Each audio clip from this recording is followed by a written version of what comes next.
is it you've got behind that? Yeah, both.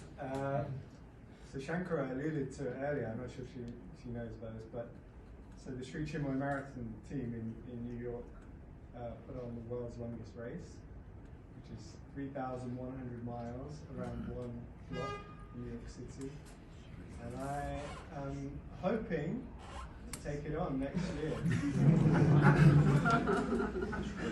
I might invite to book about it, of course. So that's 65 miles. So the cutoff, that's the, I think it's 60, it's either 60 or 65 miles a day. 60 miles a day for 52 days, around the same block. So it's a half-mile block.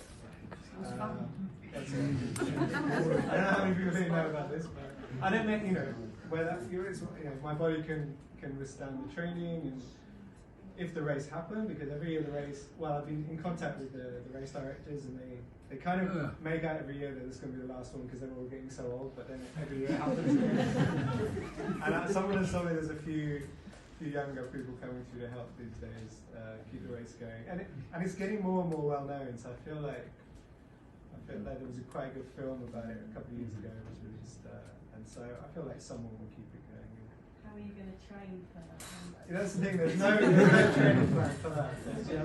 And interesting, a lot of the people who've done it have done well. Aren't necessarily, they don't train in a very conventional way. The guy who's got the record, that he's in the film, and he basically is it's like a postman. It's not like letters, but he basically spends a lot of time just walking around, running around every day, just delivering leaflets.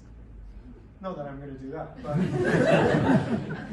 I don't know. I've got to work that out. I've got like over a year to work it out a little bit.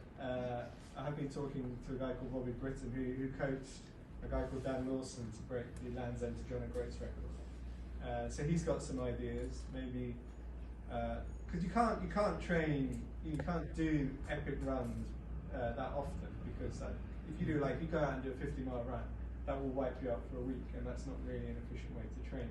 So you still probably, the longest runs are maybe 20 or 30 miles, but you could probably do 2 of those in a weekend, or maybe even 3 of those in a weekend, might be the kind of way to go. So yeah, I yet to work it out. Okay, so we look forward to seeing more of those. Fantastic to hear from our panel.